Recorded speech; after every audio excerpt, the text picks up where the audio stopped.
Welcome to Dendrobium. This is AKA orchid. And there's many different types of orchids, but we're talking specifically here about Dendrobium nobile or Dendrobium officinale. And this is a very big herb in traditional Chinese medicine. It's considered one of the 50 fundamental herbs, and it is also very interestingly considered the number one of the 9 Taoist celestial herbs. And I wanted to explore that a little bit with you and unpack that so you could get some fresh ideas about how you could be making better and more profound use of this amazing herb. So, celestial herbs, this is this idea of heaven. This is this idea of the non just physical world. This is when we're starting to move into the area of chi that is non dual. It's neither here nor there. It is this all-encompassing. It's this ascended place, but it is prior to this dualistic world. Interestingly, in Taoism, we have this idea, because of this chi, this all-encompassing chi, this is what makes the internal and external world one and the same. So the external environment and the internal environment are essentially one and the same thing. And it is why so much of diagnosis in traditional Chinese medicine is about free flowing. And Taoism is about this idea of rivers flowing, energies flowing, not getting stuck, not becoming stagnant, becoming still like a mountain, feeling deep and rich like the ocean or a sea. And we have places and acupuncture points in the body, flows of energy that move in the body that reflect this external world. So you have this connecting energetic field. And energy, as you can imagine, in Oriental medicine, we're moving on a circle, not just here or there, not yin or yang. They're always together. So what this means is that you have Dendrobium, and the etheric world, you can imagine, is more yang.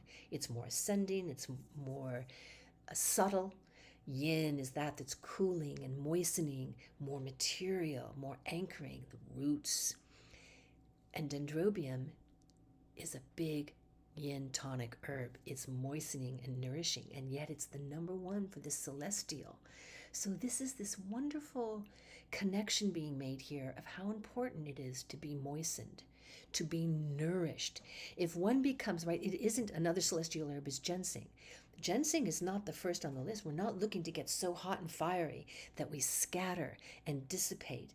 There's very much this idea of the connection, this connecting point that moves beyond dual body, spirit, inner, outer, and becomes this integrated place. And when things are moistened and nourished, that becomes possible.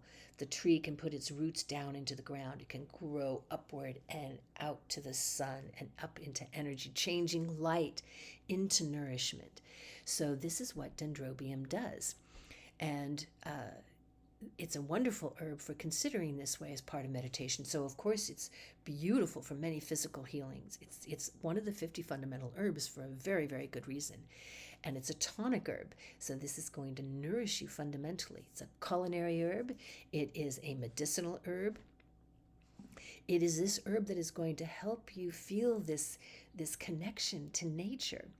And this Taoist principle is at the heart of Feng Shui, the art of the environment, of recognizing mountains, sacred mountains, for example, the Tian Shan mountains in China, sacred, many temples. Emperors have visited, like 72 different emperors have visited this physical place as a physical manifestation of what is etheric. There's a reason Qi Gong masters and Tai Chi practitioners will go to the ocean, will go sit on a rock. You're absorbing and making use of this energy that is simply manifesting in different ways. And you have, Tai Mountain, another very sacred mountain. And here you have Dendrobium that comes from this beautiful, moist rainforest, right? It's orchid.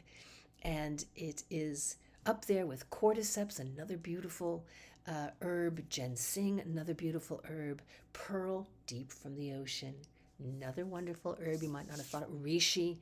These are some of the 9 celestial herbs.